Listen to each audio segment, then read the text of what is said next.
Maintaining good relationships is often said to be important, yet building truly positive connections can be challenging. This is a story that made me reflect on human relationships. My name is Michael. I used to work as an office worker at a major corporation. I've always been told I'm earnest. Indeed, whether it was studying or sports, I was the type who took everything seriously. This didn't change even after I became a working adult. As a result of my diligence since joining the company, my superiors appreciated my work. Perhaps because of this, I found myself among the fastest to advance in my cohort, even being referred to as a potential future president of the company. However, there were other employees who were also my rivals, so I couldn't afford to be complacent. I continued my work with humility and diligence. Then one day, I was suddenly called by President Johnson. I had no idea what it was about. Why was I called? Did I do something wrong? I thought. Worried, I headed to the president's office. Upon entering, President Johnson greeted me with a friendly smile. It seemed I wasn't going to be reprimanded. "What can I do for you today?" When I asked, he took out a photo. It was of a beautiful woman. "This is my daughter, Emily. She's of marriageable age, and we've been considering her prospects. We're thinking of you, Michael, as a potential partner for her." Me. "Yes, you're earnest and trustworthy. I think you're a suitable match for her." I've never worked directly with Emily, so I'm not familiar with her. Of course, we plan to have a formal meeting first. President Johnson seemed to understand my feelings and added that if we meet and get to know each other, maybe it's okay. I made my mind. Understood, then, please let us have this meeting. I'd be lying if I said the idea of marrying the boss's daughter and possibly becoming the next president didn't cross my mind. But it was also true that I wanted to see Emily's character before deciding on marriage. On the day of the meeting, our conversation flowed naturally. She was a bright woman with a wealth of topics, and I never grew tired of being with her for long periods. She was also constantly considerate of whether I was enjoying myself. I was impressed by her. I thought I could indeed marry this woman. After the meeting, I shared my thoughts with President Johnson. His face lit up with a smile. "That's great to hear. Emily also seems to have a good impression of you and is open to the idea of marriage."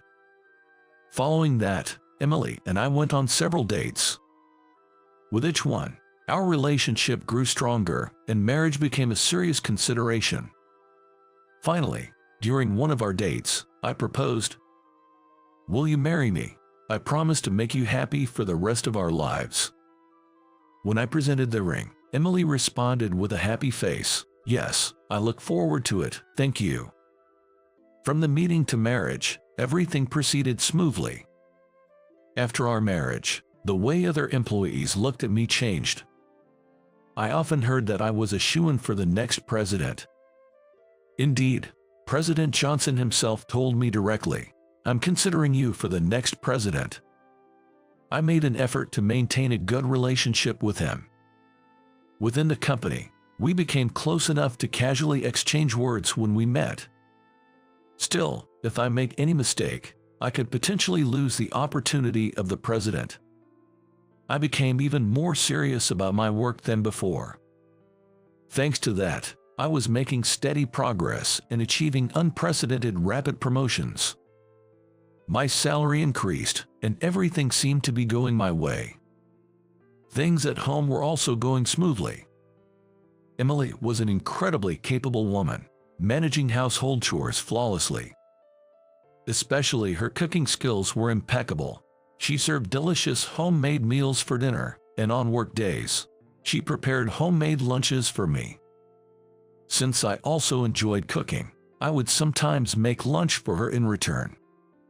Shopping for groceries and cooking together on days off became our routine.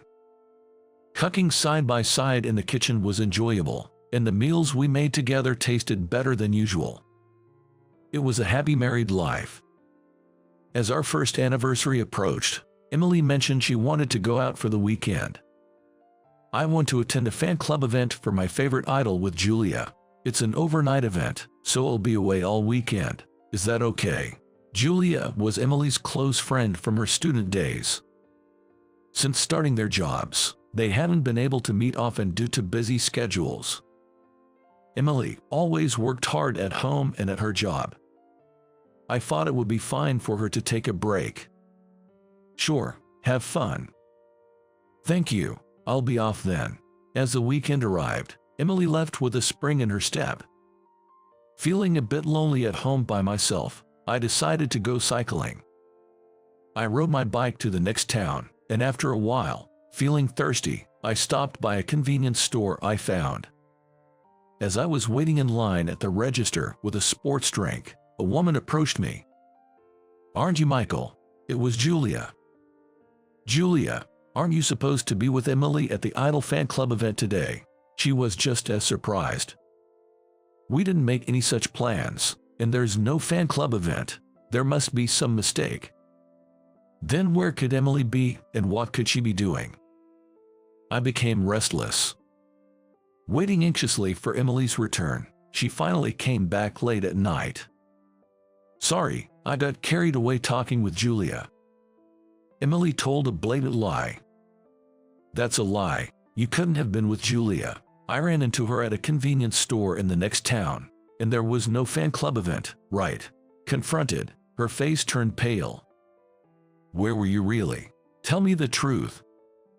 Emily made various excuses, like she was at another friend's house or went back to her parents' house, but when I said I would call them to check, she quickly admitted those were lies. She must have had a serious reason to lie and hide things to this extent.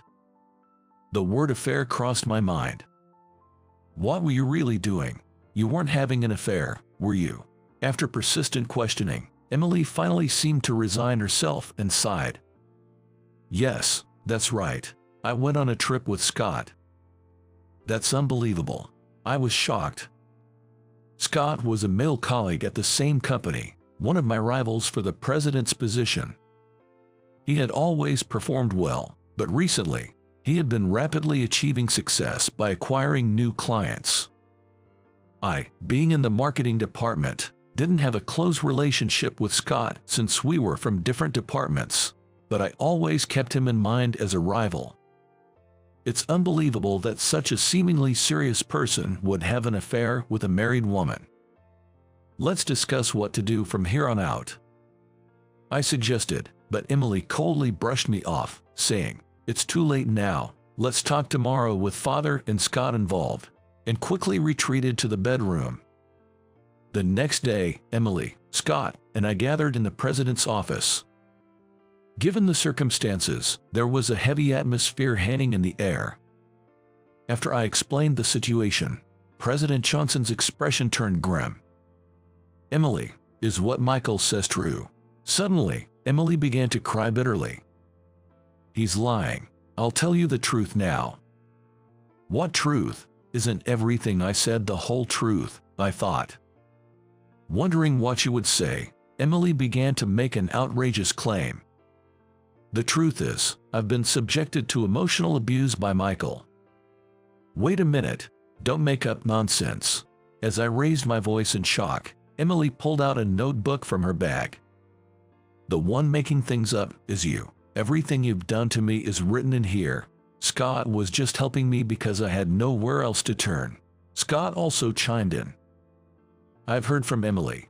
You got mad at her for hours just because she burnt the side dish in your lunch, and on days off, you forced her to practice cooking." "That's a lie. Emily and I enjoyed cooking as a hobby, and we cooked together on our days off. She seemed to enjoy it too." I never lectured Emily for long hours, let alone got seriously angry with her. Being accused of such things was outrageous. "President Johnson, please believe me," I pleaded with gestures and all my might. However, he looked at me coldly.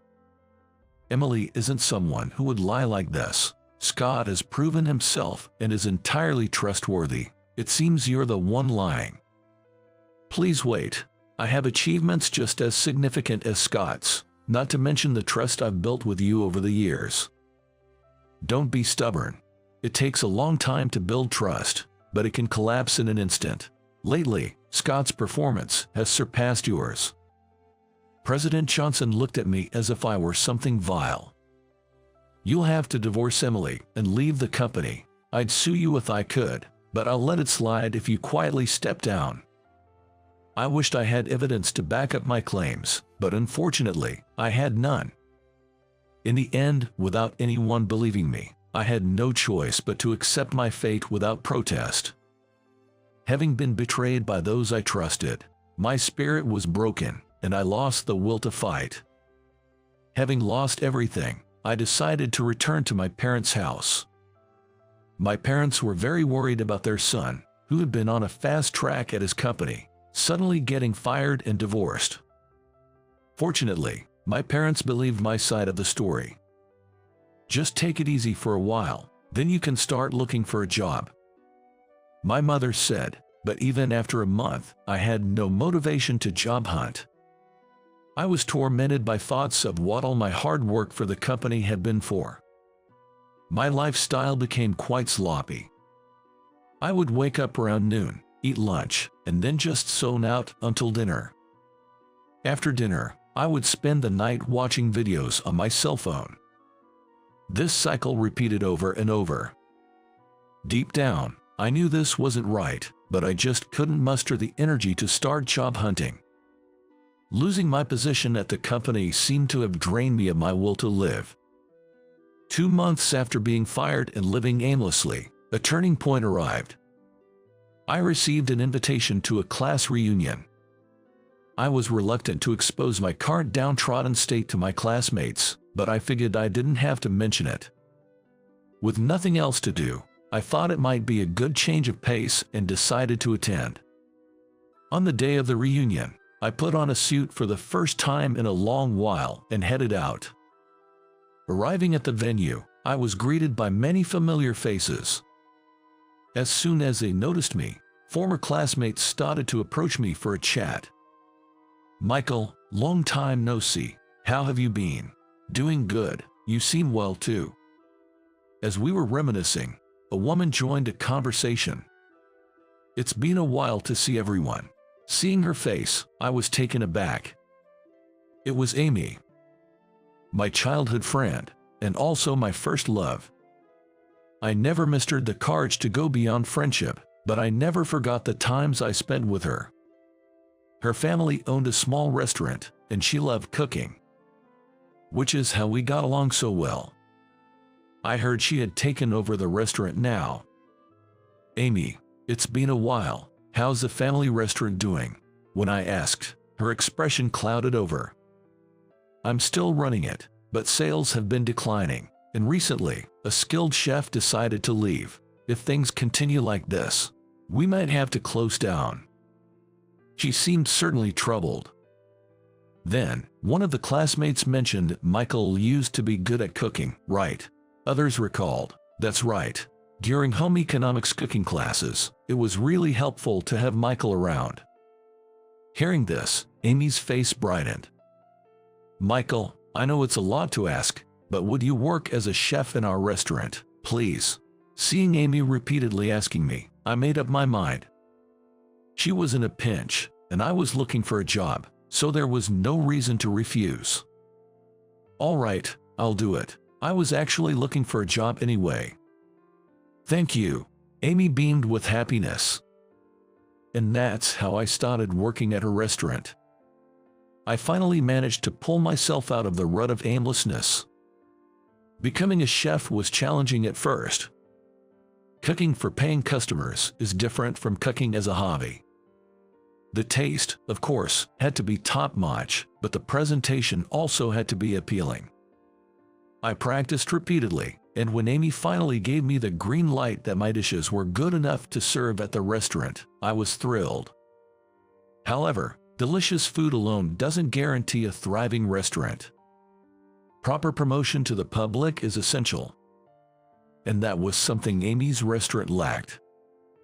Using my previous marketing experience, I began attracting new customers. Utilizing social media for promotion turned out to be successful.